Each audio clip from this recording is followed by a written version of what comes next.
Bonjour à tous, bien content d'intervenir euh, dans cette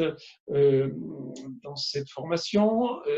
Les pays francophones ont mis très longtemps avant de s'intéresser à la question du harcèlement. La France, bien sûr, mais la Suisse aussi. C'est sans doute plus de 30 ans de retard qui ont été pris. Songeons que le premier texte qui nous a beaucoup intéressé, le texte d'Anatole Picasse, dans lequel il aborde le traitement de ces situations, date de 1975, 1975, si vous préférez. Il a fallu attendre les années 2000 et 2010 en France pour que le problème soit pris en charge. Les conséquences de ce retard français et francophone sont importantes.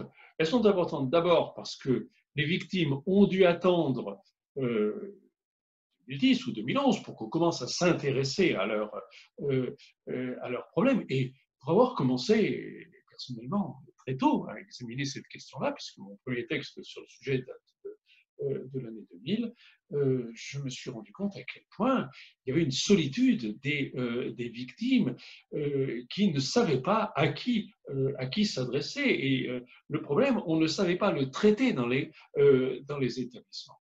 Et je pense que la difficulté est bien là, c'est-à-dire que comme on n'a pas réfléchi à ces questions en France, eh bien, on a laissé s'installer des approximations, des caricatures, des simplifications. Pour une raison simple d'ailleurs, c'est que le harcèlement est un phénomène complexe d'une part et choquant pour une autre part. Il est complexe parce que c'est un phénomène systémique qui met en jeu des ressorts complexes existants dans les établissements. Et il est choquant parce que ce sont des enfants qui font souffrir d'autres enfants, ce qui est évidemment difficile à penser. Et lorsqu'on est en face d'un problème complexe et choquant, on a très souvent tendance à le simplifier par des explications rassurantes. Et c'est très exactement ce qui se passe actuellement, c'est-à-dire qu'on a le sentiment que l'indignation et l'émotion remplace la réflexion, se substitue à la réflexion. Alors, notre réflexion va débuter de la façon suivante. Nous avons retenu de l'épistémologie l'idée que pour comprendre un phénomène, il faut toujours essayer de rechercher quels sont les obstacles qui s'opposent à sa compréhension. Gaston Bachelard disait, c'est en termes d'obstacles épistémologiques qu'il faut poser le problème de la connaissance. Eh bien, je crois qu'il faut rechercher les obstacles qui s'opposent à la compréhension du harcèlement. Essayer de rechercher ce qui, en nous, finalement, peut poser, en nous en tant que professionnels, hein, j'insiste là-dessus, ce qui peut poser difficultés, problèmes pour comprendre le phénomène du harcèlement. Ces obstacles, nous en avons identifié 3. Le premier obstacle que nous avons pu identifier, c'est celui de la nomination de ce phénomène. La France a choisi un terme particulièrement fort, le terme de harcèlement, alors que tous les autres pays ont choisi des termes spécifiques adaptés au contexte scolaire, à ce contexte très particulier, le terme bullying dans certains cas, mobbing dans d'autres pays, intimidation pour ce qui est des Canadiens et des Espagnols, mobbing et bullying se rapportant bien sûr aux approches de Picasso et d'Aubeus. La France, en choisissant le terme de harcèlement qui vient en fait du monde des adultes, des souffrances au travail, du harcèlement familial, plaque finalement sur le monde des enfants une image de ce qui se passe chez les adultes, ce qui évidemment fausse complètement d'emblée la compréhension du phénomène. En dehors de ce risque qui est de fausser la compréhension du phénomène, il y a celui du coup de laisser les professionnels face à cette tendance à se dire est-ce que finalement c'est bien du harcèlement ce qui se passe sous nos yeux, puisque le harcèlement c'est quand même très fort et quand on voit des enfants de 6-7 ans qui se maltraitent mutuellement, c'est quand même assez compliqué de dire qu'ils se harcèlent. Donc on voit bien que ce terme pose problème de façon très pratique dans l'exercice des professionnels et les efforts qu'ils peuvent faire pour identifier les souffrances qui relèvent de ce phénomène. Et puis, il est clair qu'il ne s'agit pas d'attendre que ce soit du harcèlement pour s'en occuper. Quand c'est devenu du harcèlement, c'est que c'est déjà trop tard en réalité. Et nous avons pour souci de réfléchir à ce qui vient avant le harcèlement. Et pour cela, peut-être qu'une des meilleures idées que nous pourrions avoir, c'est de relire les premières pages de Madame Bovary de Flaubert. Ah oui, il est troublant d'observer que la littérature arrive à décrire, la grande littérature, l'autre c'est pas sûr, mais la grande littérature arrive à décrire en quelques lignes, en quelques pages, ce que des volumes de sciences sociales peinent à démontrer. La première page de Madame Bovary, 1856, pour sa première publication, Flaubert va décrire une scène absolument saisissante. Il décrit la jeunesse de Charles Bovary, et Charles Bovary qui a 15 ans lorsqu'il arrive dans une nouvelle classe, dans une nouvelle école. Et il y est introduit par un maître qu'il faut bien dire n'est pas très bienveillant. Il est maladroit comme l'est n'importe quel élève, comme le serait n'importe quel élève arrivant dans un contexte qui ne lui est pas familier. Il y a en face de lui un groupe de garçons qui ne sont pas très différents de lui, ils ont le même âge. Mais ils ont leurs habitudes, leurs rites, leurs pratiques, puis s'ennuient un peu. Donc évidemment, l'arrivée d'un nouvel élève a toujours quelque chose de plaisant, d'amusant, de distrayant. Ils vont être moqueurs, immanquablement, forcément, comme on l'est à cet âge. Plus ils vont être moqueurs, plus Charles va être maladroit. Plus Charles va être maladroit, plus plus la classe va être moqueuse. Vous voyez qu'il y a quelque chose il y a un processus qui s'enchaîne. Et il faudrait rien. Il faudrait ce qui manque. Il faudrait l'intervention de l'adulte. Il faudrait l'intervention de l'adulte qui soit là pour calmer la classe, d'une part. Et si la classe était moins moqueuse, Charles serait moins maladroit. Et si Charles était rassuré par l'intervention de l'adulte, eh bien, sans doute serait-il moins maladroit et la classe serait moins moqueuse. Charles a très bien vu, Gustave Flaubert a très bien vu quelle était la nature du harcèlement. Et il l'a vu comme étant un piège, plus qu'un piège. La métaphore qu'on a trouvée avec Marie, c'est la métaphore des sables mouvants. Quand on s'enfonce dans les sables mouvants, enfin, on dit, toute tentative pour essayer de s'en sortir nous y enfonce un peu plus. Le harcèlement, c'est pareil. Charles, il essaye de faire 2-3 choses avec sa casquette, il essaye de la récupérer, il essaye de faire 2-3 choses pour essayer de retrouver la face, de sauver la face, de sauver les apparences. Tout ce qu'il va faire va l'enfoncer un peu plus.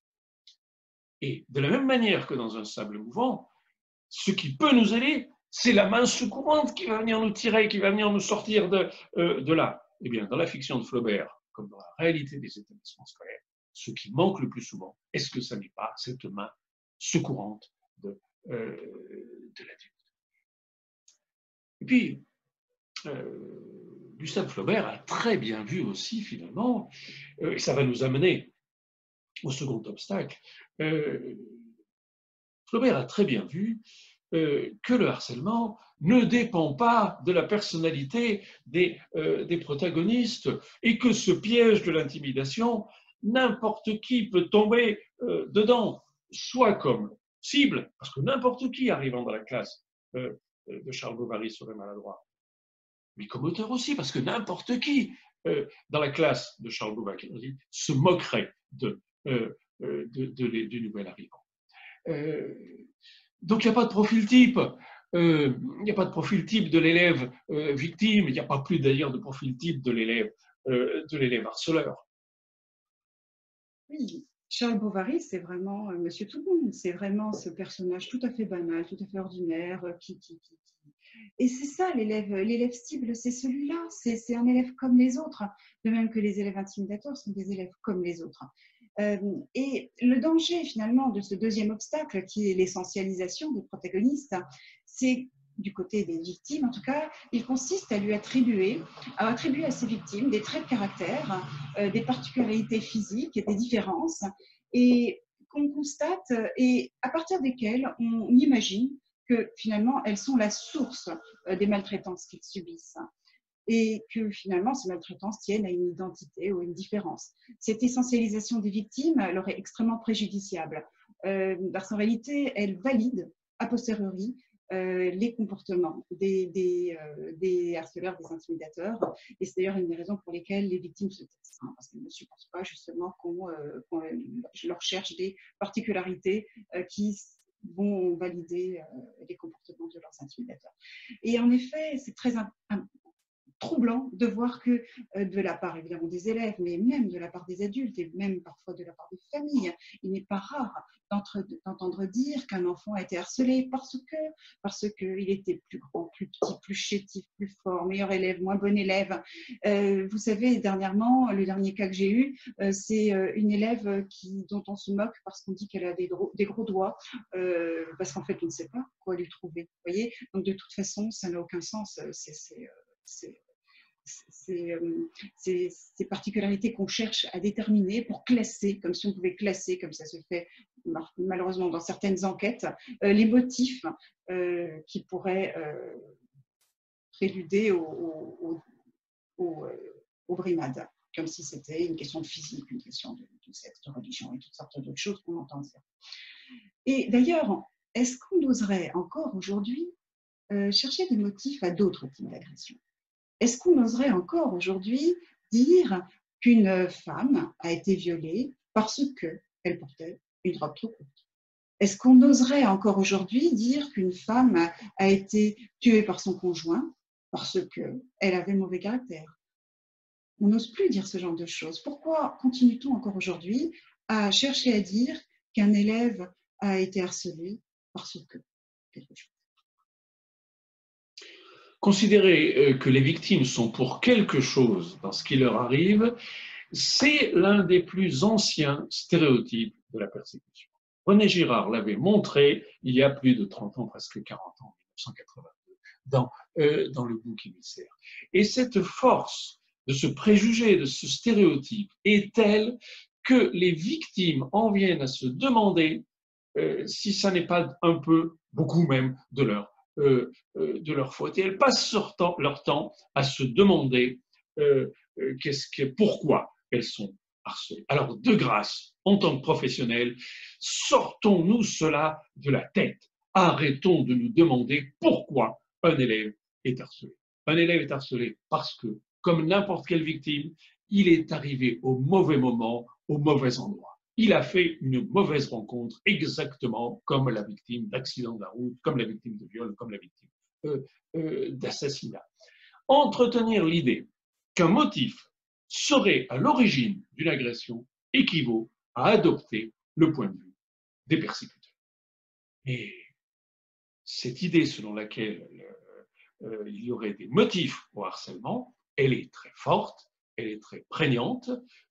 Observez ce qui se dit sur la question du harcèlement, ce discours, on le retrouve très souvent. Et on fait la même chose avec les autres protagonistes du harcèlement. On imagine que les auteurs auraient un profil type, qu'ils auraient, je ne sais pas, que ce serait un manque d'empathie, que sais-je. On va vous parler tout à l'heure de la méthode de la préoccupation partagée que nous développons. Elle nous a permis de rencontrer beaucoup d'élèves auteurs. Eh bien, je peux vous assurer que les élèves auteurs de brimades sont des enfants absolument comme les autres. Ce ne sont pas les enfants des autres, ce sont nos propres enfants, ce sont nos élèves. C'était peut-être nous-mêmes quand on était à l'école. Enfin, souvenons-nous de nos années.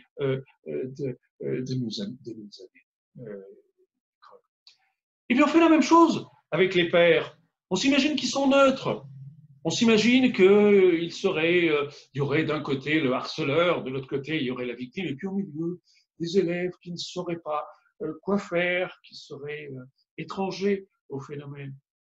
Je suis désolé, ils sont, par leur présence même, par leur rire, par leur moquerie, ils participent inévitablement à l'intimidation sans leur rire, sans leur présence complice, l'intimidation n'existerait certainement pas. Le troisième obstacle qu'on a pu identifier, c'est l'occultation ou la méconnaissance du rôle joué par le groupe. Puisqu'il ne s'agit pas de profil, ça, on en est vraiment convaincu, on a pu suffisamment le constater, pas par théorie, mais vraiment par contact avec ces élèves-là. Puisqu'il ne s'agit pas de profil, qu'est-ce qui motive tous ces actes?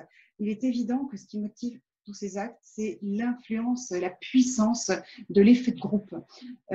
C'est ce contexte très particulier du milieu scolaire où les élèves sont toujours ensemble. Ils sont ensemble en classe, ils sont ensemble dans les couloirs, ils sont ensemble à la cantine, ils sont ensemble en récréation et aujourd'hui, ils sont ensemble sur les réseaux sociaux en permanence. En fait, ils sont toujours ensemble, ils n'échappent plus à l'influence du groupe et donc ils sont toujours soumis à cette influence du groupe qui a une force qu'on ne soupçonne pas sur les comportements individuels et qui donc va faire pencher ces comportements dans une direction ou une autre totalement irrationnelle. Et chacune des composantes de l'intimidation, finalement, quand on regarde la définition qu'on donne du harcèlement scolaire, chacune des composantes de l'intimidation, puisqu'on préfère utiliser ce terme avec Jean-Pierre plutôt que harcèlement, suppose en fait cette omniprésence du groupe. Il y a la répétition des actions négatives. Cette répétition, elle est liée à la présence du groupe, puisque ce n'est pas toujours le même élève qui va maltraiter le même autre, c'est simplement un élève qui va être pris pour cible et qui va entendre son surnom ou la moquerie dont il souffre ou les petites brimades dont il souffre, qui vont être prises parfois une seule fois, 2 fois par chacun des individus du groupe, mais ceux-ci étant bien sûr nombreux, ça donne un sentiment de répétition terrible pour celui qui les subit. Donc la notion de répétition est liée à cette présence du groupe. Autre élément important de la définition du harcèlement, c'est la disproportion des forces. Bien entendu que la disproportion des forces est liée à la présence du groupe, puisque ce sont des élèves qui ont tous le même âge en général quand ça se passe, donc il n'y a pas de disproportion des forces liée aux individus eux-mêmes. Sinon, on retomberait d'ailleurs dans cette caricature des profils qui est totalement fausse. Non, c'est l'effet de groupe qui crée cette disproportion des forces. Et d'ailleurs, quand on croit, parce que parfois les adultes qui ont un regard totalement parcellaire sur ce qui se passe, croient que c'est un élève qui maltraite un autre ou 2 élèves qui maltraitent un autre. Ils peuvent avoir l'impression que finalement, il suffirait que l'élève qui est maltraité trouve une parade face à ces 2-là. Mais du point de vue de l'élève qui est maltraité, il faut comprendre que tous les autres, même s'ils n'interviennent que très peu, même une présence muette, et d'ailleurs la présence muette, l'inaction des adultes qui sont présents dans l'établissement et qui, aux yeux de l'élève cible, ne peuvent ne pas voir ce qui se passe, cette espèce d'absence d'intervention des autres personnes présentes, aux yeux de l'élève cible, représente une validation des brimades qu'elle subit. Donc pour lui, tout le monde donne raison finalement à ces brimades puisqu'elles se passent dans ce contexte où tout le monde trouve ça normal. Donc vous voyez, l'effet de groupe agit toujours. Il agit toujours d'une manière ou d'une autre et ça crée cette disproportion des forces. Et le troisième, évidemment, caractéristique du harcèlement, l'incapacité de la cible à se défendre par elle-même, est elle aussi, évidemment, on l'a bien vu, motivée par la présence du groupe, parce que comment voulez-vous qu'un élève qui se sent à ce point-là seul face à une masse d'autres élèves, voire adultes en présence de lui, se sente assez légitime, je ne dis même pas fort, mais simplement légitime pour se défendre, pour même réclamer de l'aide. C'est ce qui rend les choses très difficiles pour réclamer de l'aide, vous voyez, d'où ce fameux silence des cibles aussi. Donc voilà le troisième obstacle que nous avons identifié. Alors, depuis plusieurs années maintenant, nous avons développé une méthode en France, dans plusieurs départements français, mais aussi dans plusieurs cantons suisses, nous avons développé une méthode qui est une adaptation française ou francophone de la méthode Picasse, d'Anatole Picasse, qu'Anatole Picasse avait créée dès les années 1970, 70. Alors, c'est une version qui est, nous avons pris une certaine distance par rapport à la méthode d'Anatole Picasse,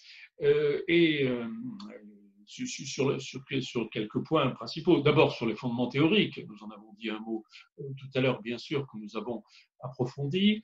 Nous avons modifié cette méthode en renforçant, plus qu'en renforçant d'ailleurs, en créant un travail spécifique en direction de la victime et de sa famille, parce que vraiment dans la méthode de la préoccupation partagée telle que l'avait définie Anatole Picasse, il nous a semblé que les grands absents, c'était la victime et sa famille. Nous avons inscrit la méthode dans une temporalité en indiquant aux équipes exactement combien de temps devait durer le temps d'intervention. Nous avons précisé le rapport à la sanction. C'est certes une méthode non blâmante, mais ça n'est pas une méthode, ça n'est en aucune façon une forme de laxisme. Et puis surtout, nous avons mis en place, nous avons conditionné la mise en place de cette méthode à l'implantation dans chaque établissement concerné d'une équipe. C'est-à-dire que l'idée est qu'il y ait dans chaque établissement dans lequel nous travaillons une équipe spécifiquement dédiée au problème d'intimidation. D'ailleurs, une équipe qu'on n'appellera pas forcément équipe anti-harcèlement, il s'agit davantage d'une équipe bien-être, d'une équipe qui va se soucier de ces élèves qui ne vont pas bien. Voyez, et ça, je crois que si on peut avoir une certaine fierté pour le travail que nous avons fait durant cette année, c'est d'avoir créé dans des centaines d'établissements des équipes spécifiquement dédiées à la question de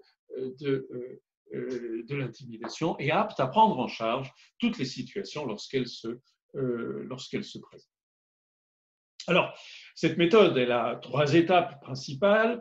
Ce sont d'abord des rencontres approfondies avec la victime et avec éventuellement sa famille. Et ça, c'est vraiment ce que nous avons apporté de nouveau par rapport au modèle original de Picasse. Ce sont ensuite des rencontres individuelles, toujours individuelles, avec ceux qui ont pris part, ceux dont on pense qu'ils ont pris part à l'intimidation. Et puis, ce sont après des phases de suivi.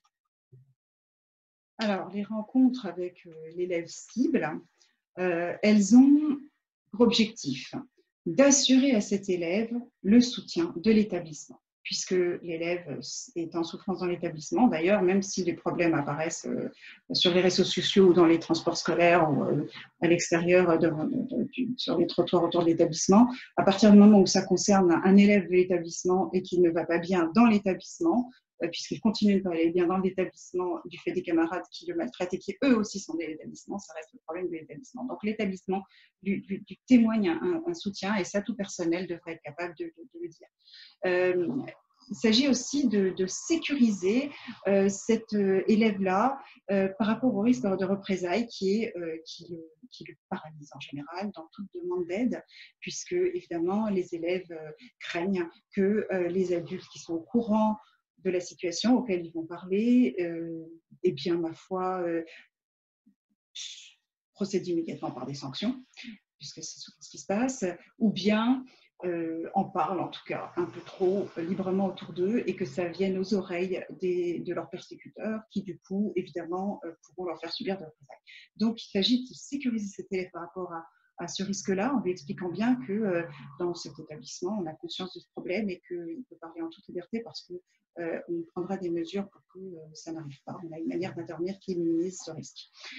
Il s'agit ensuite d'offrir à cet élève un type d'écoute, un type de relation bien spécifique qu'on peut appeler une relation d'alliance. Alors ici, je ne détaillerai pas si en quoi consiste la relation d'alliance parce que c'est un peu long, mais il s'agit vraiment d'être capable de rejoindre l'élève là où il est, dans ce qu'il vit, sans porter de jugement, sans douter de sa parole, sans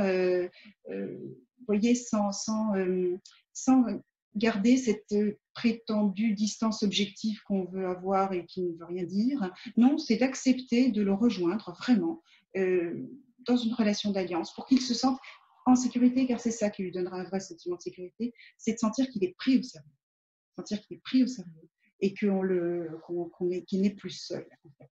Donc cette relation d'alliance, c'est quelque chose que les personnels peuvent tout à fait apprendre à faire. On n'a pas du tout besoin d'avoir des compétences spécifiques pour cela. Il suffit de choisir, de le décider.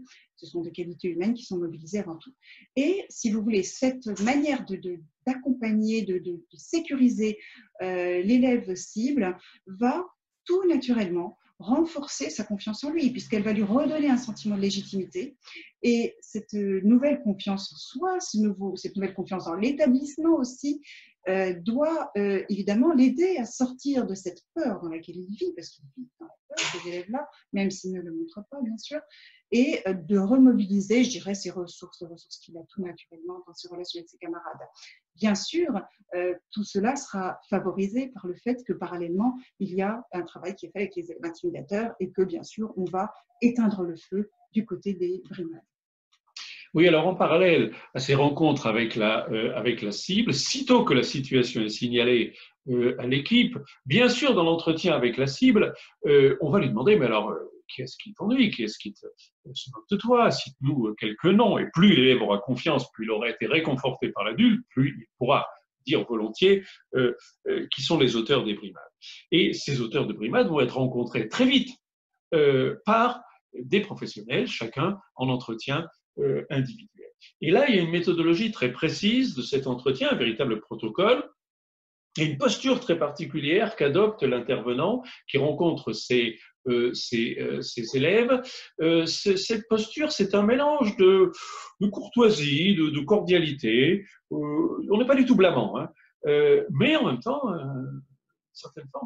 une certaine forme de fermeté. C'est cette espèce d'alliance très précise entre fermeté et bienveillance qui fait la force de cette méthode. Et celui qui rencontre les élèves ayant pris part aux brimades va d'abord chercher avec eux à leur faire partager la préoccupation qui est la sienne pour l'élève victime.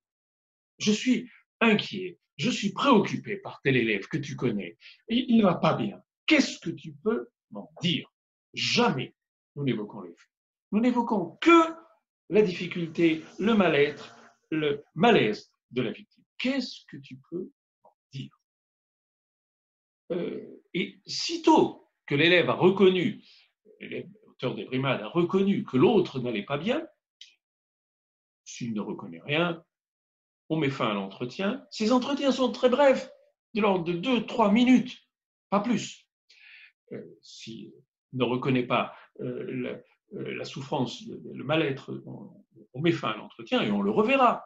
On le reverra dans quelques jours. Mais sitôt qu'il a reconnu le malaise de la cible, et ce qui est très étrange, c'est que ça marche assez bien. Je vous donnerai tout à l'heure des éléments sur l'évaluation.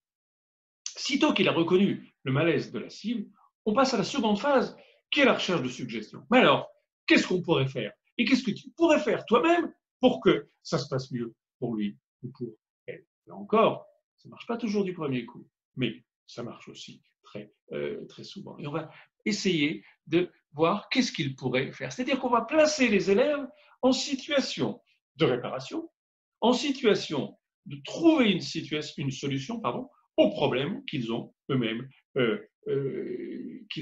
créés. Voilà la logique de cette méthode qui évidemment nécessiterait pour bien la connaître des approfondissements plus complets que peut-être après cette période un peu difficile d'épidémie nous pourrons entreprendre.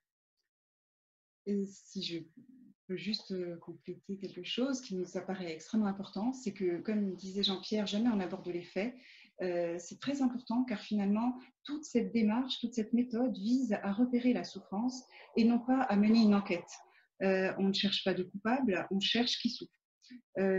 C'est très important aussi pour l'élève cible parce que sinon, moi j'ai souvent entendu, quand je me suis entretenue avec des établissements où des élèves étaient en souffrance du fait de situations harcèlement, d'intimidation, les personnels vont sinon avoir tendance à dire oui, mais vous savez, il n'est pas tout blanc, lui aussi fait des choses qui ne sont pas bien. Certes, un élève qui souffre parfois maladroitement essaie de s'en sortir et fait des choses qui ne sont pas tout à fait adaptées. Donc, il ne s'agit pas de faire une enquête et de savoir qui a raison, qui a tort, mais bien de repérer qui souffre. C'est pourquoi cette appellation équipe bien-être, c'est vraiment focalisé sur le bien-être de l'élève et le fait d'être attentif à l'état émotionnel d'un élève et à son bien-être à l'école, ça me semble essentiel. Alors du coup, suite à ces deux types d'entretiens qu'on va donc faire à peu près, en tout cas pour les intimidateurs, sur une période de 15 jours, mais bien plus longtemps évidemment avec les cibles, on a bien sûr des rencontres de suivi. Hein. On doit finalement continuer à suivre l'élève cible sur le long terme. Il faut toujours rester attentif à un élève qui a traversé quelque chose de ce genre, parce que finalement, ça pourrait recommencer. On sait très bien que, comme dans tout, c'est une méthode qui s'inscrit dans un esprit d'éducation, qui est un esprit, oui, éducatif, et tout processus d'éducation est fait de répétition. Ça peut très bien recommencer, les élèves ont besoin de repasser peut-être par certaines interventions que nous pouvons faire. Donc, il faut suivre l'élève cible pour vérifier quand même que les choses ne reprennent pas et qu'ils continuent d'aller bien. Auprès des intimidateurs, on s'assure aussi, bien sûr qu'on s'assure surtout que leur suggestion a été suivie des faits. Mais ça fait partie de la phase des 15 jours de travail avec eux. Mais même par la suite, on peut s'assurer on peut leur rappeler par des petites rencontres totalement informelles, à l'occasion du moment où on les croise dans un couloir ou dans une cour de récréation, ils font toujours un peu ce qu'ils ont prévu de faire, ce qu'ils nous avaient dit qu'ils feraient.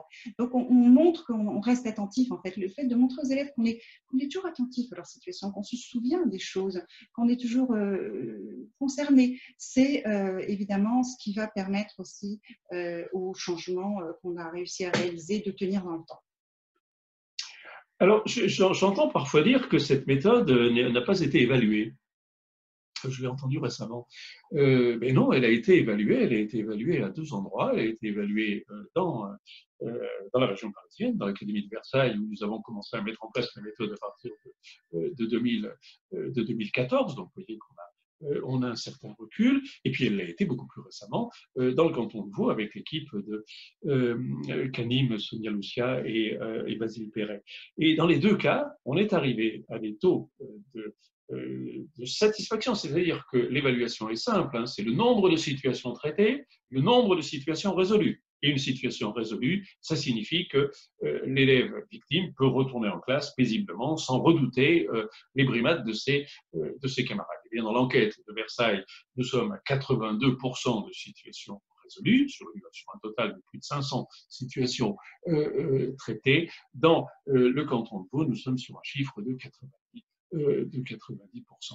Donc, vous voyez que c'est une méthode qui marche et qui marche bien. Et puis, j'entends bien l'objection que vous êtes en train de vous faire derrière votre écran. Vous vous dites, oui, mais il parle de harcèlement à l'école, il ne parle pas du cyberharcèlement.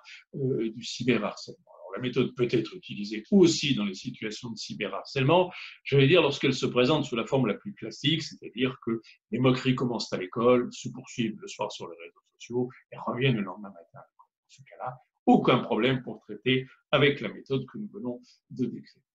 En revanche, et je voudrais qu'on conclue par là, il y a une vraie difficulté lorsqu'on est en face je voudrais parler d'une situation bien précise de cyberharcèlement, qui est la situation du sexting. C'est-à-dire lorsque c'est une photographie ou une vidéo qui va devenir l'occasion d'un harcèlement et très très violent à l'école, qui a fait des morts par suicide jusqu'à récemment. C'est une photographie qui a été prise dans un cadre intime, privé ou confié, et qui, par la trahison de l'un des protagonistes, va tout à coup être réexpédiée à une série d'autres élèves. Et cette photographie, une fois que tout le monde l'aura vue, va devenir l'occasion d'un harcèlement extrêmement violent à l'école. Et à qui s'en prennent les pères à l'école? S'en prennent-ils à celui qui a trahi?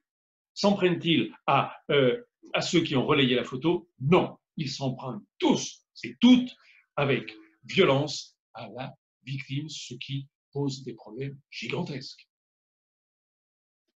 Et non seulement les pères s'en prennent tous et toutes à la victime, mais malheureusement, les adultes, la plupart du temps, c'est ce qu'on a pu constater, c'est ce que je constate, la plupart du temps, vont avoir des premiers réflexes qui seront malheureux. Le premier réflexe qu'on entend le plus souvent dans la bouche des adultes, c'est « Pourquoi as-tu fait ça?